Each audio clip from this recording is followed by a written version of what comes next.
What's going on with Jordan Poole, though? I feel like he's the easy person to criticize right now, but at the same time, his game is so erratic. His discernment on shots is driving me crazy. Well, Friday night, I thought he played a nice floor game. 15 points, 8 assists, only 1 turnover. Mm-hmm. That's what I like.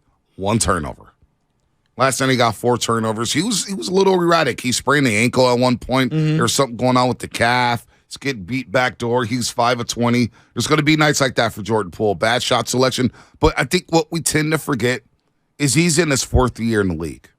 And this is really his 2nd year where he's been put on this pedestal to have a big time role on his team. I mean, this is really his 2nd year having that role. Rookie year is a wash. He's learning how to play the NBA game, goes to the G League. 2nd year, he goes to the G League, starts to figure some things out towards the tail end. I'm not gonna be too concerned with Jordan Poole because he's had the short end of the stick this season in terms of rotations, whether he's starting, whether he's coming off the bench, who he's playing alongside. Is it DiVincenzo? Is it Kuminga? Is it Wiseman? Is it Green? All these different combinations. And he's had 10 eyes on him on defense. Yes. So he goes 5 of 20 last night, 1 of 8 from the 3-point line. I believe he'll bounce back tomorrow against Portland, where he's averaged damn near 40 points a game against the Blazers so far this season. It just feels like he's lost that he had a flair to him last year where he would have the ball on a yo-yo and he was able to kind of not just get any shot he wanted, but to be able to blow by anyone he wanted. And I think that there is something tangible to he has lost the ability to do that carry kind of like crossover heavy dribble that he was so good at last year. He got to the cup at will yesterday, though. He got to the cup a lot. But Bonte, I feel like he settles for crummy shots. Well, he does. He did. There was one shot that drove me crazy.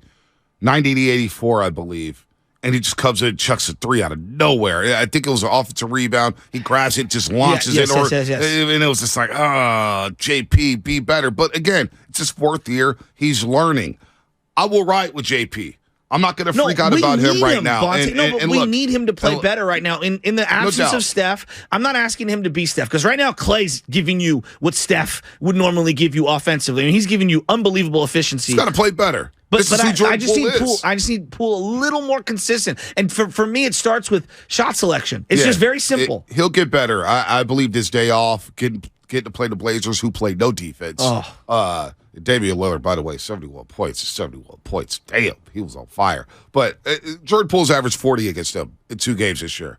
He's going to bounce back. What? Yeah, he's had monster nights against the Blazers. He averages 40 this year? 39 and a half against the Blazers this year. I didn't know that. Yeah, I believe a bounce back is coming. Wow. I really do. But what if for the 3-point line, he'll get back to the lab, he'll get some treatment. But the other story, outside of Klay Thompson, we'll get to RJ and Fairfield in just a second.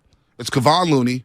I love him. And it's Donte DiVincenzo. Dude, DiVincenzo's such a winner. He's just he does so many little things when you're watching the game. He comes over to help somebody on defense, which forces a bad pass that somebody else intercepts. He jumps passing lanes. He sparks defense. He gets a big defensive rebound, sparks transition, makes great shots. His 3-point catch and shoot is so much better than I thought. I didn't know he could shoot like this. No, I didn't either. And then his ability to knife into the lane with the finger roll. I mean, Dude, and defensively. I love watching and defensively. him play. And look, he has a player option for next year, $4.75 million.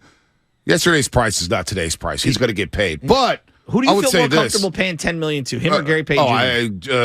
DDV. Right? And you know what? He does so many little things. DDV will want to stay here. I hope. This is the perfect system for him. Yeah. He's the perfect type of player for the Warriors. He's hitting the 3. Yeah. He's getting to the rack. He's playing defense. He's communicating. He's getting the offense in the right set. DDV needs to be a Warrior for a while. So him and then Kevon Looney, 6 straight games where he grabs at least 13 rebounds or more. Lubman and I was talking. I was like, Lubman had a tweet yesterday saying he's the most underappreciated Bay Area athlete in a very long time. I don't know if this is appropriate. I don't know if this works, but he gives me like Jesse Sapolo vibes of the 49ers. He gives me Guy McIntyre vibes of the 49ers. And I was telling Lubman this last night. I swear to God, I was going to say the same thing. He's an offensive lineman at heart because he does all the dirty work and he never gets any praise. Yep. And yet you look up and the guy's somewhere near a double-double every night. He plays in every single game. He's the heart and soul of the team. No, he is playing out of his mind, and where would they be? Hell, the last 2 years. When you think back to Memphis Game 6, you think back to Dallas Game 6, you think back to the NBA Finals. Loon Dog has been there. You know what? Nasri went crazy in the first quarter with the 18 points and the 6 rebounds. And Nasri, he gets a career high with 30. But you know what? Looney stepped up so big in that second half, clearing the boards, altering shots, finishing at the rim. I love when he scores 10 to 12 points. I really do. The guy can score. He's shooting over 68% on the season. So Loon Dog, DiVincenzo, Clay carrying his team. Now Jordan Poole will come along for the ride. Now we got issues, right? We don't know what's going on with Draymond Green's right knee.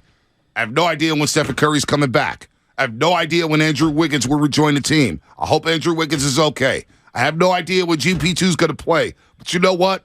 Mully and Fezzi said this to me off air yesterday. They said this has a March Madness feel to it. It's surviving events. And what they mean by that is you just take it game by game and you just try to stack wins. Surviving events in the last 21 and get in the damn tournament. Get in the damn playoffs. And I'll ride with this team. I'll put down the chips with the Golden State Warriors and see if the team can beat them 4 times in 7 games. But right now, it's just buckle up and take it game by game. That's all we can do. I kind of like this. You're just on fire right now. It's go time. No, Dude, I just feel like I'm in the front row of church and you're the reverend preaching. Well, you know what? The NBA, I got to give them credit, as this segment is presented by Golden State, serving the Bay Area for 3 generations. When you succeed, we succeed. Visit GoldenStateLumber.com. The All-Star Weekend was so damn bad. The NBA, I felt like, was at rock bottom. This past weekend, the NBA got some people back. This was a hell of a weekend of basketball. Were you doing what I was doing? What's that? I was oscillating between PGA Tour Honda Classic, Live Tour, and then I was watching the Mavs-Lakers back and forth. And when LeBron fell and did I felt it pop. I heard it pop. I was like, you're fine. Get up. If your leg popped, you'd have been walking out on a stretcher. There was no oscillating with golf. It was strictly basketball. Well, on 3 consecutive channels, that's what I had going. Back, boom. My the back TV button was working left and right. This is why I can't stream. I have to use Xfinity, as we say, text in on the Xfinity mobile text line. I have to be able to go back. No, I'm not Chris Berman. Yeah. I'm not So you were oscillating. just watching Lakers Dallas? Well, no. Lakers went down 27. Yeah. I started watching Godfather of Harlem. Oh. And I'm kind of tracking the score. Okay, they're down 14 at the half. Maybe they'll make it a game. Yeah. They come back and win. Yeah, I was watching that whole comeback. Sixers Celtics was unbelievable Saturday night. Sixers have been in some of my favorite games this year. Great games. I'm rooting so hard. And by the way, James Harden's lost a step. He has lost a step. Yeah, but you know what, though? I've seen him dive on the floor now like 3 times in the last week. Took him 12 years. It took him 12 years. And you know what, though? He plays a pretty damn good point guard. The Bucks and Suns in the morning as the Bucks won their 14th straight. I didn't catch that. That was a great game. Last night I fell asleep, but it was Clippers Nuggets goes to overtime and the Nuggets outlast the Clippers. Jokic had he had like 43, 17 to 10. Kawhi's bombing. So the NBA as a whole, I felt charged up. 24-game season next year? Yeah. I'm teasing. The owners will never give up those games. I'm teasing. But no, seriously, the NBA had a nice bounce back weekend. They had a nice. We've ripped the NBA all season long. This past weekend, I felt the intensity turned up. I felt like teams saying, you know what, it's go time. It's time to get ready for the playoffs. And that fired me up. I said, damn, these guys are playing hard. Were you more fired up over the beam being lit in Sacramento? Or Casey Schmidt going yard and then making a sick play down the line, looking like Matt Chapman Jr.? I can tell you right now, I did not watch one spring training highlight. I don't give a damn about the Giants right now. One highlight? Not one highlight. I don't care. I don't care about first baseman. I've been watching you and Lubman bitch and moan during the thread about pitch clocks and but now money and everything. They're so angry. I'm not talking baseball today. About? Pitch clock's great. The hell with baseball. You know what I did though? I watched college basketball highlights Saturday night. 2 teams won in half-court shots. Arizona State beat Arizona. Wow. Basketball's turned up. Wow. To me, it's basketball. The new Pac-10, spring training, I can ACC. yawn. I can go to sleep on it. I don't care about Casey Smith. Do it in game 1 at Yankee Stadium. Do it in game 2 at Yankee Stadium. Well, he's 23 right now. I want to see him break camp. I don't care what the roster's looking like. He needs to break camp. The glove is Major League ready. I'm here to tell you right now. I saw one play I knew right away. Brandon Crawford said, I have never seen another infielder that I've played with, and it's no shade on any other infielder. Oh, my gosh. He said he's the best infielder he's seen ever.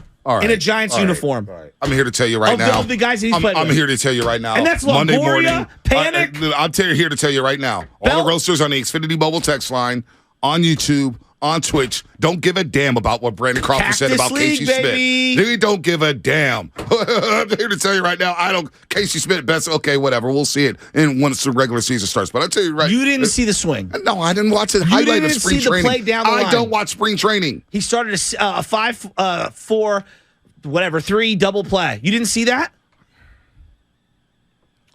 But the highlights. What's coming up in the game sponsored by AC Transit? I did not watch a second. Not a second. But you guys can talk a little baseball if you want to. Talk a little baseball. It's Warrior season. They're the champs. The Giants they were 500 last year, 81-81, and they limped to that. It's all about hoops right now. It's about Klay Thompson, your boy. By the way, Raymond Ritter told me to send you a message. What's that? How's Klay look?